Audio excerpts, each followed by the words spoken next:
Hello guys, welcome to a new video, and in this video we are going to talk about extended ACLs, standard ACLs, and we are also going to configure some EIGRP.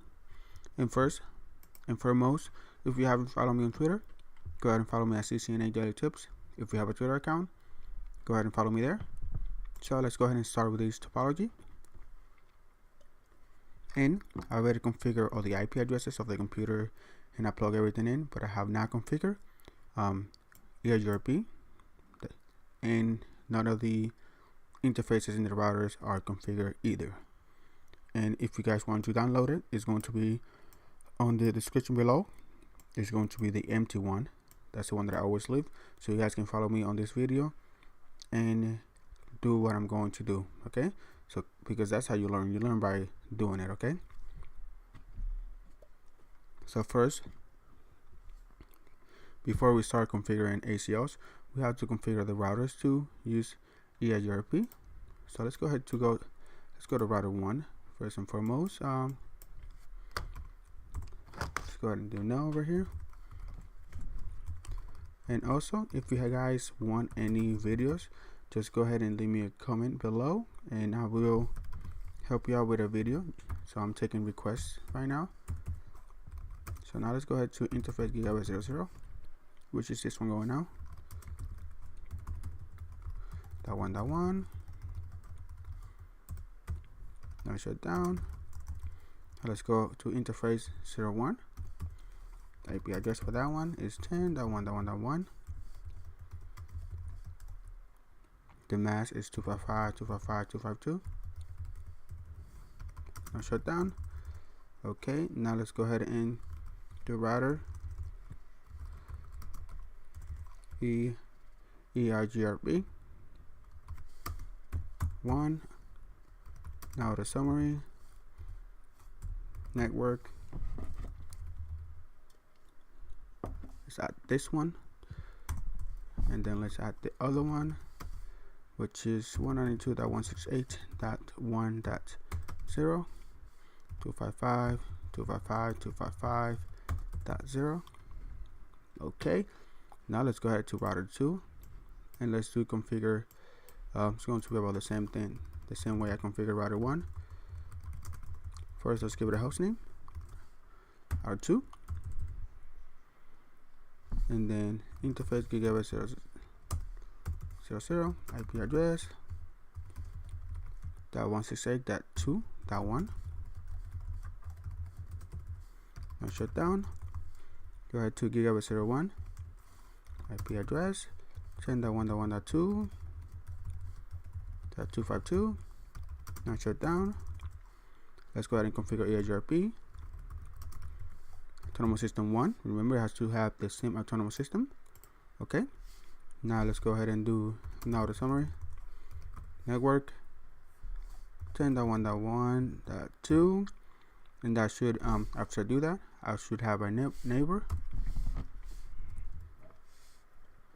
and there it is. I form a neighbor relationship with 10.1.1.1, which is this router. So now I should be able to ping that router, do ping 10.1.1.1, and I should also be able to ping the training server and the file share server. Let's go ahead and ping 192.168.1.2. So do ping. Am I able to ping it? There we go. And I should also be able to ping the training server. And there it is. So I'm able to ping all of that. Now let's go ahead and add this network over here, 192.168.2.0. Okay, so that's great. Now I have to add another one, but first I need to add, let's go ahead and add the network first. This network over here, so it's going to be 10.1.1.5. Exit out of here. Let's go ahead to interface gigabit 02 IP address 10.1.1.5.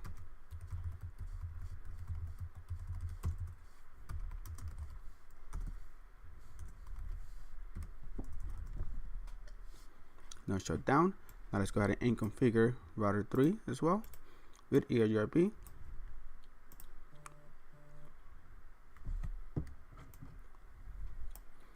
Okay, and let's do no enable config t. So give it a host name first. Router 3. Let's go to interface gigabit 00.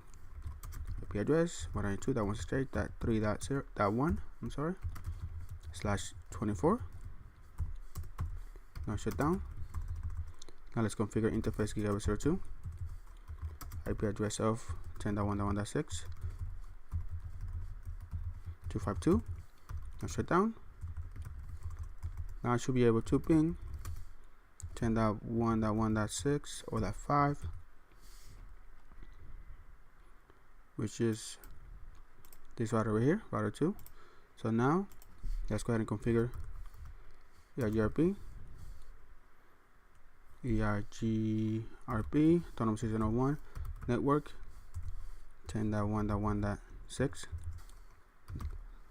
As you can see, we already formed a network relationship with router 2. Now let's go ahead and add the other network that we have right here, 3.0. Alright, so that's good. Now I should be able to ping 192.168.1.2, which is this server over here. And I should also be able to ping the training, this one over here. That's great. Now I should be able to ping any computer from this computer. So from here, let's go ahead and ping 192.168.2.2, which is this computer over here. Let's give it a minute for the ARP, and then it should be able to ping. Great. Now we should be able to also ping this computer over here. Let's do ARP. ARP is going to do its thing first. There we go. Now we should be able to ping the server, the training server, and the file share server. .1, .2, and .1, .3. There we go. So this is good. So we have connectivity in our network right now. So what I want to do is I want to create an access list where we are only going to allow the accountant to go into the file share, and then another one to allow the interns to go into the server, into the training server. So we're going to permit to training server, okay, but deny to file share, because the interns are just interns and I don't want them to have access to my file share server. Okay, and accounting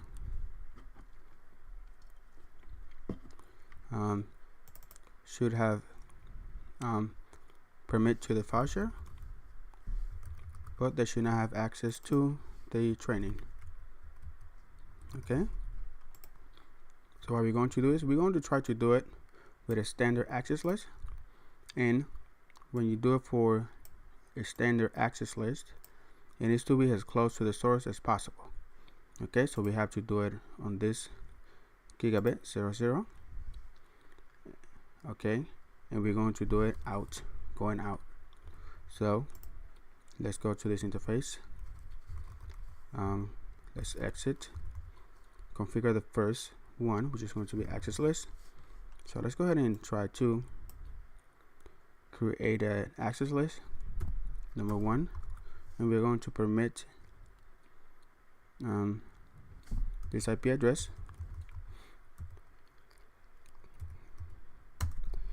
Okay, so anybody coming from this IP address, I wanted to have access,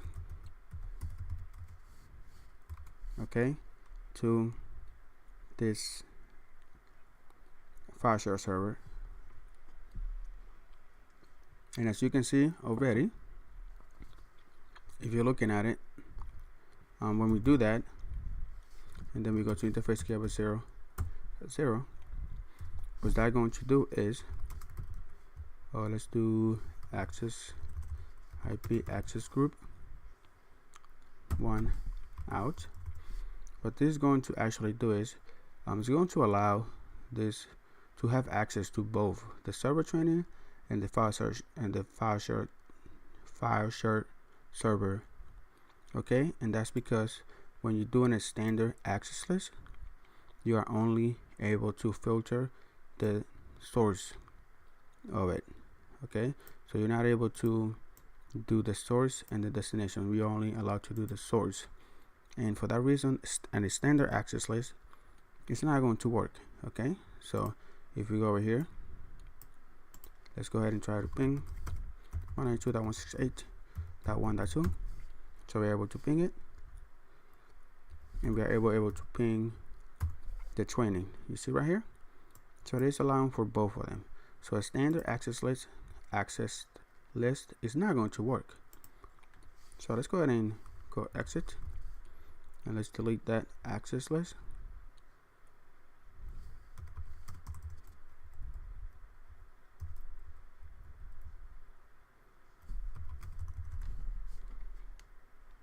So what we are going to do is we are going to create a extended access list, right? And extended lets you filter by port, by protocols, by destination IP, and by source IP address. So this is why we are going to need to do it, because we want to filter based on the source and not just based on the destination like a standard does. And extended, it needs to be from 100 to, let me see, 2699. Those are the numbers that we need to use, right, for an extended. And an extended is the opposite of the standard, where you have to place it. You actually have to place it as close to the source as possible. So we are going to have to place it going in this router. Okay, going into this interface right here. So let's go ahead and do that. Let's go ahead and exit, and from here, let's create an extended access list 100, right, 100, and we want to permit, and what we want to permit IP access to this domain right here, 2.0. okay, and then after that, it's going to ask us the destination, and the destination is going to be 192.168.1.3. we want them to have access to that training. Okay, and then it's going to ask me the wildcard bit, 0.0.0, and there it is. So now let's go to interface gigabit 00 IP access group 100 going in. So now it's going to filter on this interface right here, right? So if we try to ping, let's go ahead and try to ping this one. It's not letting us. It's saying destination unreachable. Let's take a look at our access list. So 100 permit. Okay, so I did this one. Let's go ahead and do exit, and let's do and deny this. So you have to do is the wildcard mask is run, so we need to do 255 over here, and now should be able to let our computers through, but not to this one, because they're not able to, because I said that I don't want them to have access to the file share. I want them to have access to these training over here. So let's go ahead and let's see if we do a ping to this, we should be able to access the file share training, but we're not able to access the file share. Okay, we are able to access the server training, but not the file share server. As you can see right here, do not have access to the file share server, but we have access to the file share, to the server training. Okay, so this is great. And let me see a better way. Are we able to ping any other computer? Let's see if it's letting us ping any other computer. So let's go ahead and let's go to PC2, ping 192.168.3.2. So as you can see, it is not letting us ping any other computer. So we have to actually edit this, and what we could do is tell it to deny us access to this file share server, only this file share server, right? And then after that, I wanted to, instead of deny, let's permit this to any or just any. Okay, so now we should be able to have access to any other location but the file share server. Let's go ahead and try that over here. Are we able to reach this file share or this computer now? Let's take a look. Let's see if we are able to pin this computer, which is this one over here. Yep, so we are able to access this computer. So that's good. Now, are we able to ping this server, this training server? Yes, we're able to access this server, this training server. But are we able to access the file share server? Nope. Let's take a look. There we go. Destination unreachable. So we did what we wanted to do. We have access to the training server, but we are denying it to the file share. We actually to permit to training and all other IP, but we are denying to file share server. Okay, so this is working the way we want it. Okay, so now what we want to do the same over here. So let's go ahead to this router, enable config T. So this, the accountant should have access to the file share server and any other IP, but we want to deny access to the training server. All right, so let's go ahead and do that. IP access list 100 permit. Let's see, access list. Okay, access list 100 permit IP, and which one is going to be the source? It's going to be this one, 192.168.3.0 000.255, and then the destination, which is actually we want to just deny. We want to do it the same way we did it for the other router. So deny access to 192.168.1.3, and then we want to access list 100 permit 192.168.3.0 255 to any permit IP. There we go.